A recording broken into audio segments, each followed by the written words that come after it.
Welcome to English Podcast. Hello everyone, and welcome to the Simply Explained English, where we make English easy and fun for you. I'm Eric. And I'm Lisa. Today we will explain 5 useful English words that can help you express yourself better. We'll explain them simply, give you example dialogues, and chat about each one. Absolutely, Lisa. And remember, we're here to help you build confidence in your English skills. So, get a cup of tea and let's get started. Our first word is today, to prevent. Then we will continue with to handle, goal, to be wise, and the final one is to deal with. Okay, our first word today is to prevent. To prevent. To prevent. What does it mean, Lisa? To prevent means to stop something or to keep a situation from happening. It's like putting a stop sign on a problem before it starts. For instance, eating healthy can prevent illnesses. It's often used to keep someone safe. For example, you can prevent accidents by being careful, or you can prevent illness by eating healthy and exercising. Exactly, Eric. For example, if you wear a helmet, it can prevent injuries when you ride a bike. Or if you wash your hands regularly, it can prevent you from getting sick. Okay, let's listen to our example dialogue to see how it can be used in everyday conversation.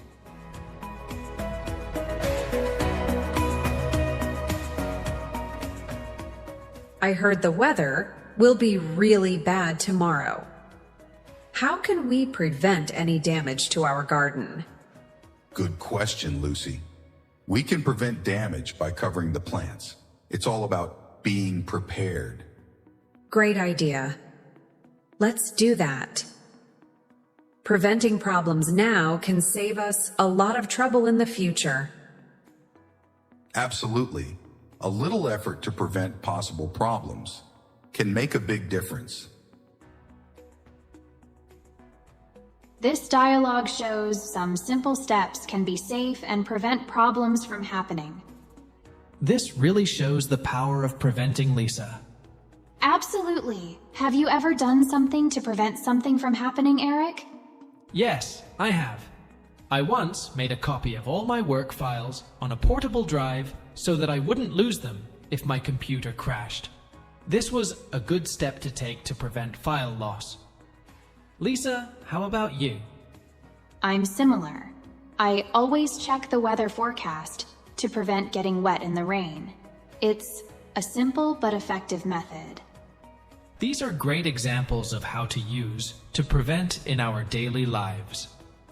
Remember, some small steps can prevent big problems. Absolutely. Remember, if you learn more English vocabulary, it will prevent misunderstandings when you speak English. Okay, are we ready to move on to the next word? Let's do it, Lisa. The next word is to handle. To handle. To handle. What does it mean, Eric? When we say to handle something, we mean to manage or deal with a situation or object. Exactly, Eric. It's a very useful word. You can handle a cup. It means you hold and use it. Or you can handle a problem. It means you try to solve it. Let's look at some examples. For examples, if you're at a restaurant, you might handle the menu to choose what to eat. Or if you're feeling sad, one of your friends can help you handle your feelings by talking with you. Now let's look at a short example dialogue to see to handle in action.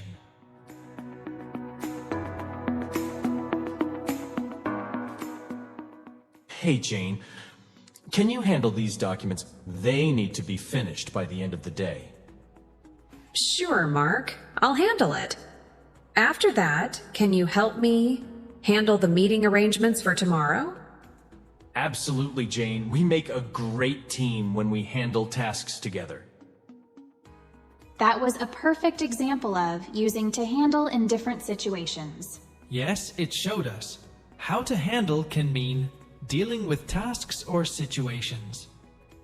Lisa, have you had to handle a difficult situation recently? I did, actually.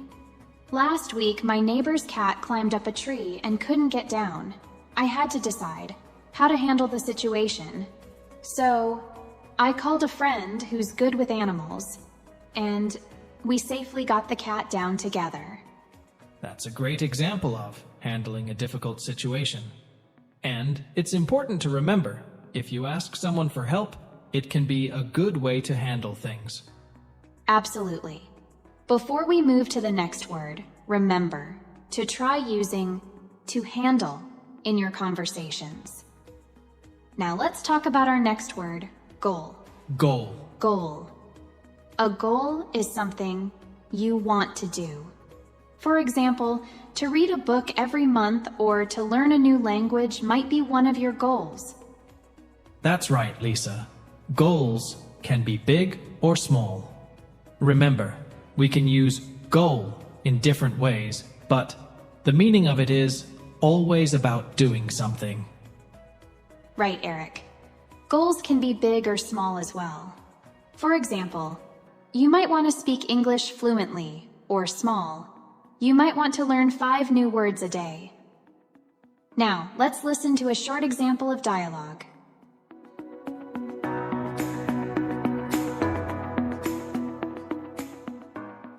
Emma, I heard. You set a new goal for yourself. What is it? Yes, Alex. My goal is to read 1 English book every month. What about you? That's a great goal.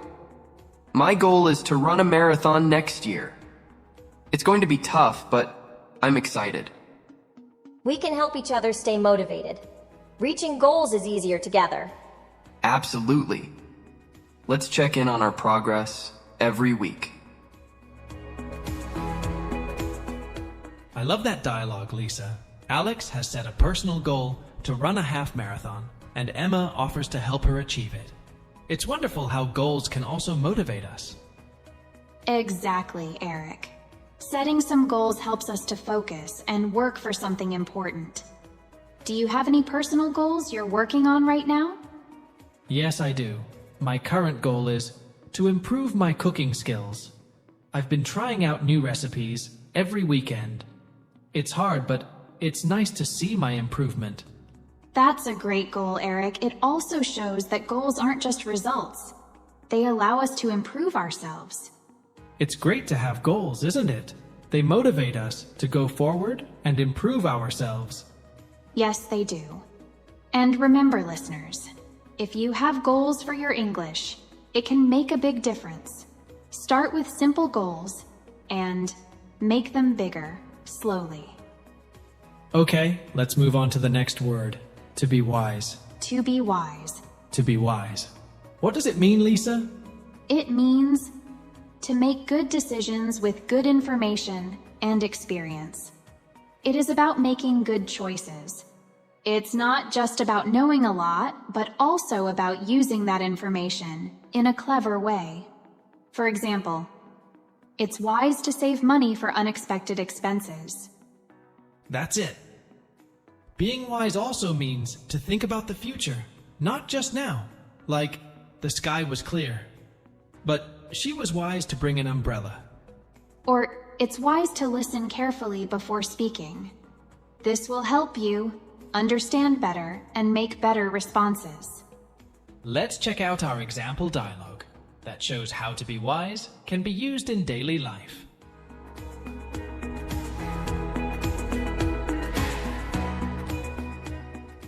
I'm thinking about using my savings to buy a new phone. But I'm not sure if it's the right decision. Well, it might be wise to think if you really need a new phone right now, or if you can use it for something better. That's a good point. It will be wise to think about all my options before I make a decision. Exactly. Sometimes being wise means to think about what is more important for you. That dialogue perfectly shows the importance of being wise when you make decisions, especially when it is about money. It really does, Lisa. And it's important to remember that being wise also means learning from your mistakes and listening to advice from others. Absolutely, Eric. Can you tell us a time you made a better decision because you were wise? Sure. Once I had to decide whether to accept a risky job offer. I decided it would be wise to talk to mentors and think twice about it. It helped me make a wise decision. That's a great example of being wise. For me, making a decision to learn a new language was a wise decision. It opened so many opportunities for me. Wise decisions indeed.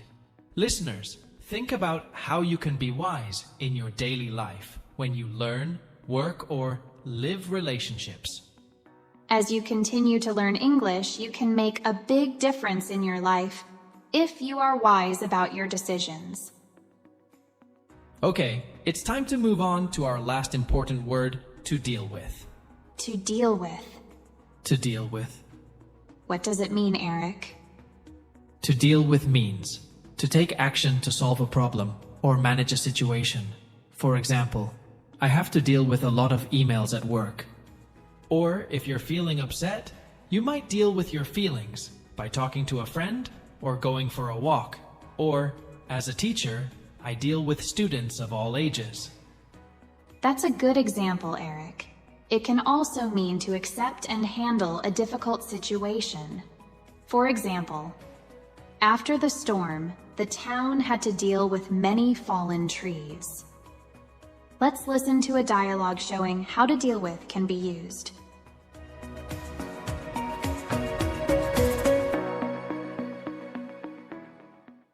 The kitchen sink is dropping water again. We need to deal with it before it becomes worse. I agree. Let's deal with it by calling a plumber today. And maybe we can also learn how to repair simple problems ourselves. That's a good idea. Learning to deal with small repairs can save us time and money. Exactly. It's important to deal with problems properly. This dialogue shows that dealing with problems well can prevent them from becoming bigger problems. It really does. Dealing with problems is a part of life. Eric, can you think of a time when you had to deal with something difficult? Yes, once I had to deal with losing my job. It was tough, but I focused on improving my skills and finally found a better opportunity. That's exciting, Eric. Dealing with problems positively can help us grow new opportunities. Absolutely, Lisa. And for our listeners, remember, to learn how to deal with different situations in English is also a great skill. It can be to understand new words or express your feelings. Dealing with these challenges will improve your English. As we wrap up today's podcast, we hope the words and phrases we've discussed, like to deal with, inspire you to face challenges with confidence and curiosity. Keep practicing, stay curious, and don't forget to deal with new words and phrases as opportunities to grow your English skills.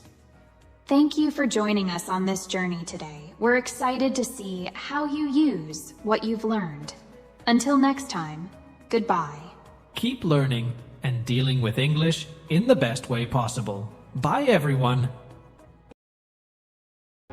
Hello, everyone. Welcome to the Simply Explained English podcast. I'm Lisa. I'm Eric. We're here to make English easy and fun for you. Today we've got some interesting words to discuss. That's right, Eric. We'll explain 5 words, use them in a dialogue, and chat a bit about it. Our goal is to help you understand and use these words confidently. So, grab a cup of your favorite drink and let's dive in. What are the words today, Lisa? Our first word today is to attend. Then we will continue with to be amazed, almost and necessary, and the final one is to break down. Then, let's start with the first word, Lisa. Our first word today is to attend. To attend. To attend. What does it mean, Eric? To attend is a verb that we often use when talking about going to a place or event. It's about being part of something. It can be a meeting, a class, or a social gathering. That's a great point. And when we say we'll attend an event, we really mean I will be there. It's like when we attend a meeting, we're there, listening and talking with others. Now, let's hear a sample dialogue using attend.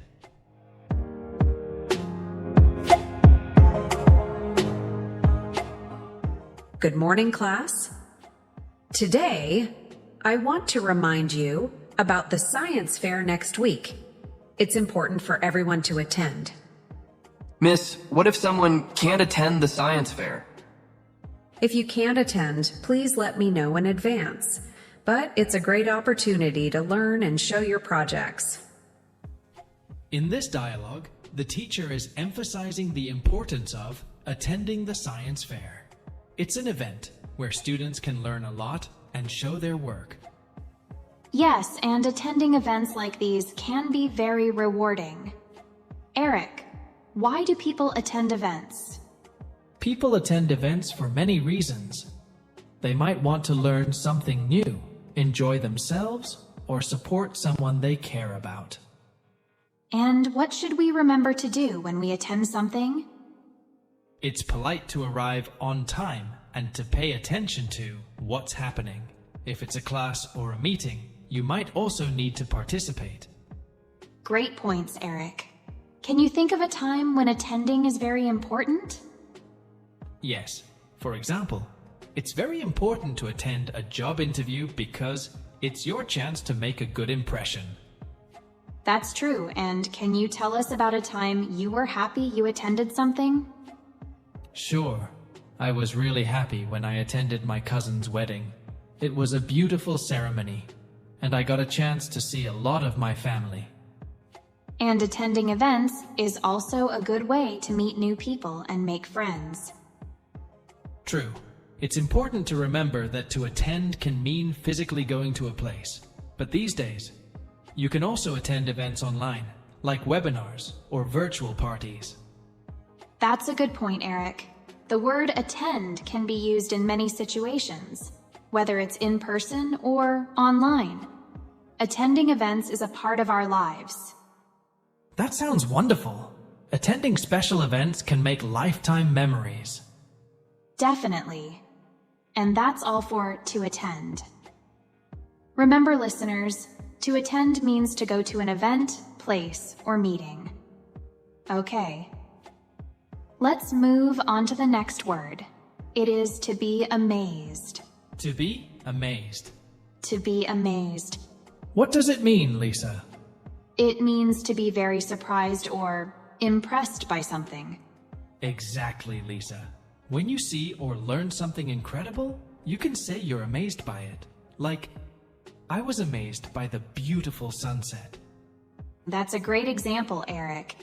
Now let's move to our sample dialogue. This time it's between a teacher, Mr. Brown, and a student, Lucy, who is amazed by a science experiment.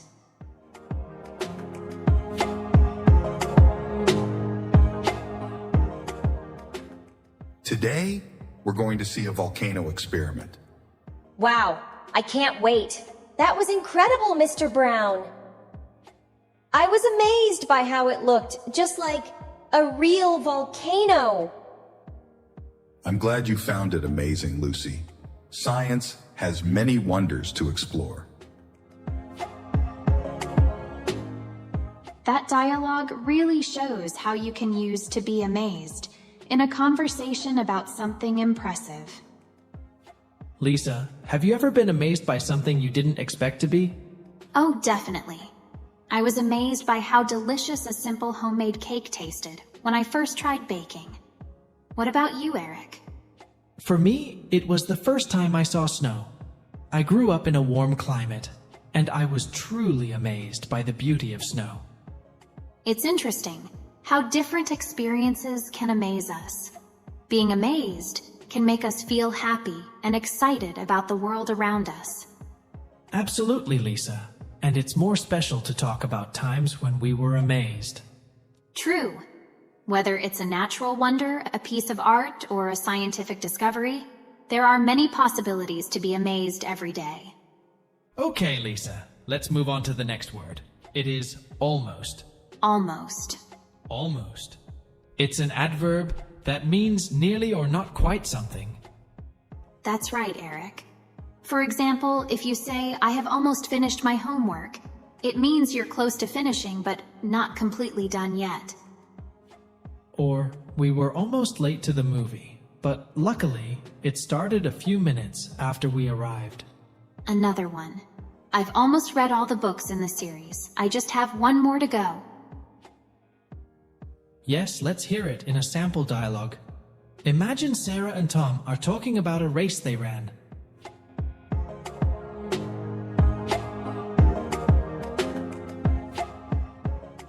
Did you win the race, Tom? I almost won. I was second and very close to the first place runner. That's still great, Tom. You were almost the fastest. Thanks, Sarah. Next time, I hope to win. This dialogue perfectly shows how almost is used to talk about something that is very close to happening, but doesn't actually happen. Right, Lisa. Now, have you ever had a moment where you almost did something? Yes, I almost missed my bus yesterday. I ran to the bus stop and got on the bus as it was leaving. What about you, Eric? I almost forgot my friend's birthday last week. Luckily, I remembered just in time and sent a quick message. Those are both good examples of using almost. We use this word when something is very close to going a different way. It sure does. And understanding almost can help us describe experiences in more detail. It's useful for sharing stories where things didn't happen exactly, but were very close. Okay, our next word is necessary. Necessary. Necessary.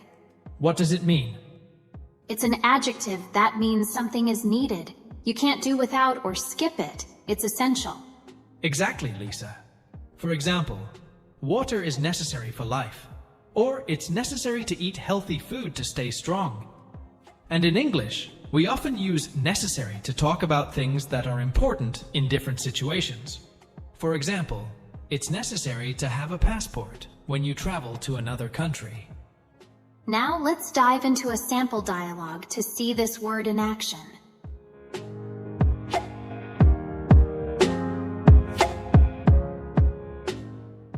Is it necessary to bring my ID to the concert? Absolutely, it's necessary. They check everyone's ID at the entrance. Oh, I see.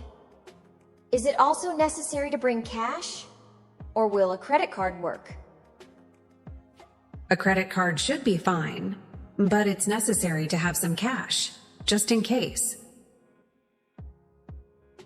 That was a great example, Lisa.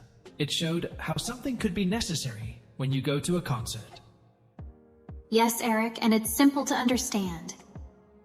Now let's chat a bit about necessary.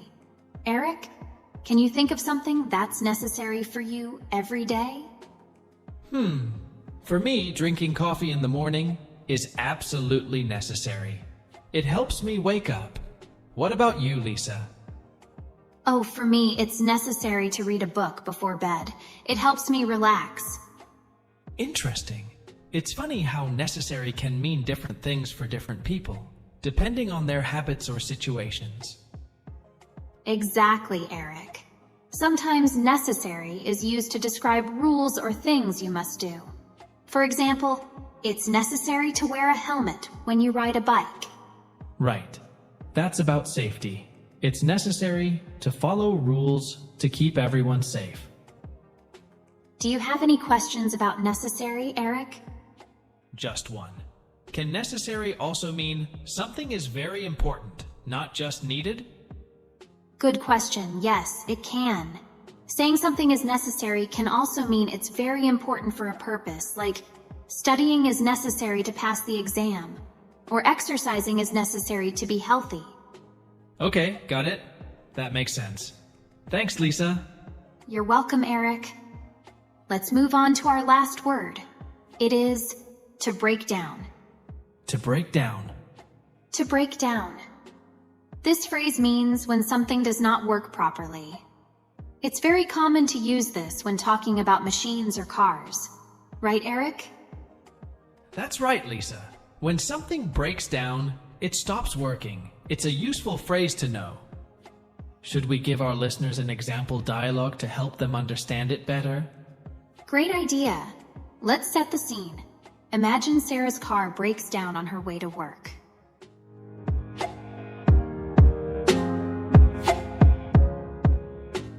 Oh no, my car won't start. It's broken down again. What happened, Sarah? My car just stopped working. It's so frustrating. Don't worry, Sarah. I can give you a lift to work today. Thank you, Tom. You're a lifesaver. In this dialogue, Sarah uses breakdown to tell Tom that her car has stopped working. It's a problem, but luckily, Tom can help her. Yes, and notice how simple the conversation is, even though they're talking about a stressful situation. They use phrases like to break down. It makes explaining problems easy. Now, let's chat a bit more about this, Lisa. Have you ever had something break down suddenly? Oh, yes. Once my laptop broke down right before a big presentation. It was very stressful, but it taught me always to have a backup plan. What about you, Eric? My bike broke down in the middle of a ride. I had to walk it home. It was tough, but it was good exercise, I guess. Those are great examples of how to use breakdown in different situations. Remember, it's not just for cars.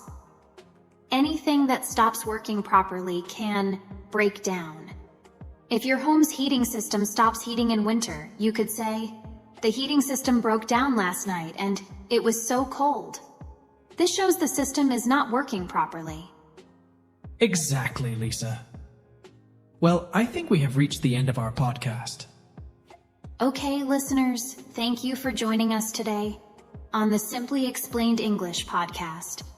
We've had a great time exploring these words with you. Yes, thank you all.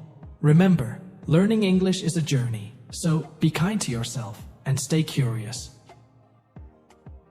And until next time, keep practicing and don't be afraid to make mistakes. That's how we learn and grow.